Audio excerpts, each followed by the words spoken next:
श्रोता प्रेमियों, मैं राम सागर शास्त्री आप लोगों के समक्ष रखने जा रहा हूं एक प्रसंग, त्रिजटा के पूर्व जन्म की कथा। देखिए, त्रिजटा पूर्व जन्म में सुलेखा नाम की अप्सरा थी जो चित्रसेन गंधर्व से बहुत प्रेम करती थी। एक बार सुलेखा राजा इंद्र की राजसभा में नृत्य कर रही थी। वहां इसे इस बात का पता चला कि चित्रसेन से तुम्हारा अतिशीघ्र विछोह होने वाला है।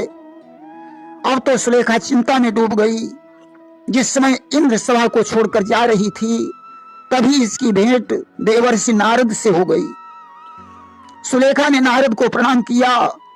नारद ने आशीर्वाद देकर पूछा, देवी, आज तुम्हारे मुखमंडल पर उदासी के चिन्ह क्यों दिखाई दे रहे हैं?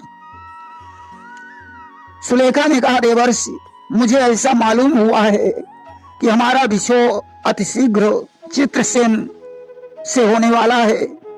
नारद ने कहा, देवी, आप तो बुद्धिमान हो और बुद्धिमान को समझाने की जरूरत नहीं पड़ती। कहा जाता है, गतम सोचम नैव कर्तव्यम भविष्यम नैव चिंतयेत। जो गुजर चुका है उसका सोच नहीं करना चाहिए और भविष्य की कभी चिंता नहीं करनी चाहिए।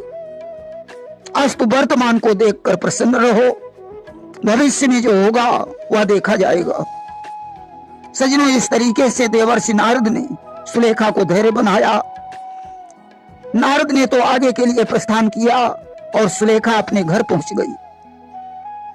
सज्जनों, सत्य कहा गया है कि होनी को कौन टाल सकता है। एक कवि ने लिखा है कि जग में होनहार बलवान इसे कोई मत मानो झूठी, कि होनी को परताप कई महलन में रूठी।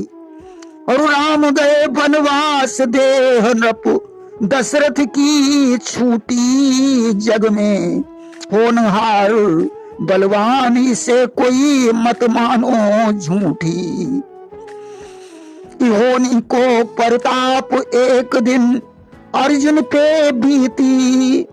बई अर्जुन बैबान गोपियां भीलन ले लूटी। जग में होनहार बलवान इसे कोई मत मानो झूठी।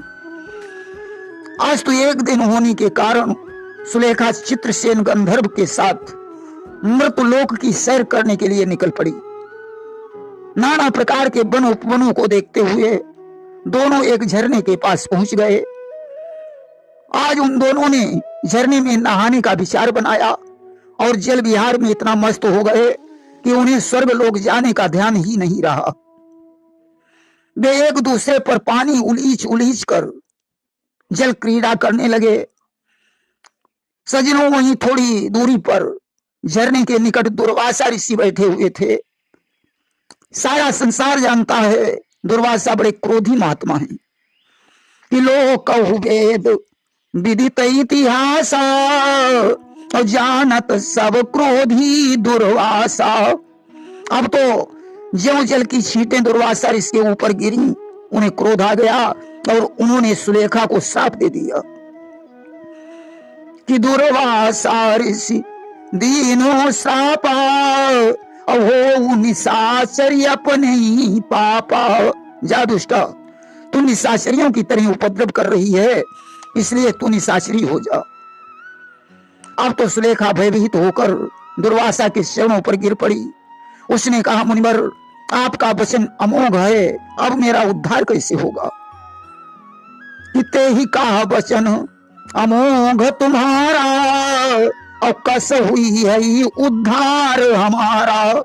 दुर्वासा ने कहा, अब तेरा जन्म राक्षस कुल में होगा, तुझे भगवान विष्णु और लक्ष्मी के दर्शन होंगे, उन्हीं की सेवा करने से तेरा उद्धार हो जाएगा। आज तो सुलेखा ने लंका में माघी नामक राक्षस की पत्नी कंचुकेशी के गर्भ से जन्म लिया। इसका पिता विश्ववा का परम मित्र था। माघी और कंचुकेशी ने अपनी पुत्री का विधिवत पालन पोषण किया और उसका नाम त्रिजटा रख दिया। कि बहु प्रकार ते ही पालन कीना, और त्रिजटा नाम ता सुधर दीना। कुछ लोगों का ऐसा भी विचार है कि त्रिजटा विभीषण की पुत्री थी, जो उनकी पत्नी शर्मा से उत्पन्न हुई थी। देखिए, इस बात का कोई सही प्रमाण नहीं मिलता है। त्रिजटा रावण की सेविका थी, इसे पूर्व जन्म का ज्ञान था, इसलिए यह सीता जी की सेवा करती थी। अशोक वाटिका में 1,00,000 वृक्ष थे, जहां 10,000 राक्षसियों का पहरा था। प्रथम दिवस सीता जी को भूखा प्यासा देखकर अग्निदेव ब्राह्मण बनकर हर को लेकर सीता जी के पास गए।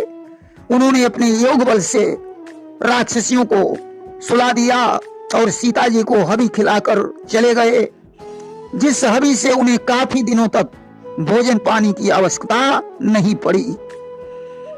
जब रावण ने निश्चरियों से कहा कि सीता जी को जितनी यातना दे सको उतनी यातनाएं दीजिए, निश्चरियों ने रावण की बात पर गौर किया।